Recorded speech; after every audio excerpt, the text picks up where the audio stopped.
அதிகாரபூர்வமாக இயங்கக்கூடிய ஒரு அகில இந்திய தொழிற்சங்க அமைப்பு என்கிற முறையில் நாம் ஒரு பயங்கரவாத அமைப்போ ரகசிய அமைப்போ கிடையாது. எனவேதான் இடத்தை குறிக்கிறோம், நாள் குறிக்கிறோம், நேரம் குறிக்கிறோம். இந்த இடத்தில் நாங்கள் குழுமுகிறோம்.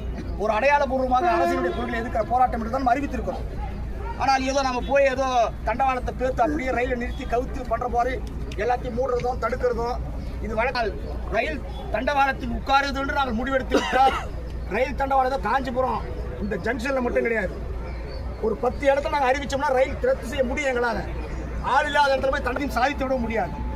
காவல்துறை ஜனநாயக இயக்கங்களை மதிக்க வேண்டும்.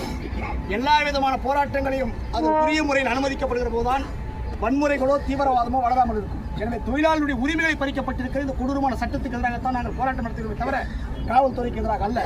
சில காவல்துறை ஊழியர்கள் ஏதோ அவங்களுக்கு நமக்கு சண்டை மாதிரி நாக்கப்புட கடிக்கிறது, சொக்காவை பூச்சி எடுக்கிறது, கைத்து பூச்சி எடுக்கிறது இதெல்லாம் நல்லதில்லை. உங்களுக்கும் சேர்ந்து தான், உங்களுக்கும் எந்த உரிமை இல்லைன்னு தான் இந்த சட்டத்தில் சொல்கிறான். இராணுவத்தில் இருப்பவருக்கு கூட உரிமை இல்லை என்று சொல்லுகிற இந்த சட்டம் இவ்வளவு கொடூரமான அடிமைப்படுத்துகிற ஒரு அரசை அதை செய்யுமானால் இப்படிப்பட்ட அரசின் சட்டங்களை எதிர்த்துத்தான் நேபாளத்தில் பாராளுமன்றத்தை தொழிலாளிகள் கைப்பற்றினார்கள். அங்கிருந்த அரசு உள்ளிட்ட அனைத்து அதிகாரிகளும் அரசியல்வாதிகளும் தூக்கி எறியப்பட்டார்கள். நேற்றைய முன்தினம் பங்களாதேஷ், அதற்கு முன்பு இலங்கை. எனவே நாட்டில் நடக்கிற மாற்றங்களை அனைவருமே புரிந்து கொள்ள வேண்டும் என்று நான் கேட்டுக்கொள்ள விரும்புகிறேன்.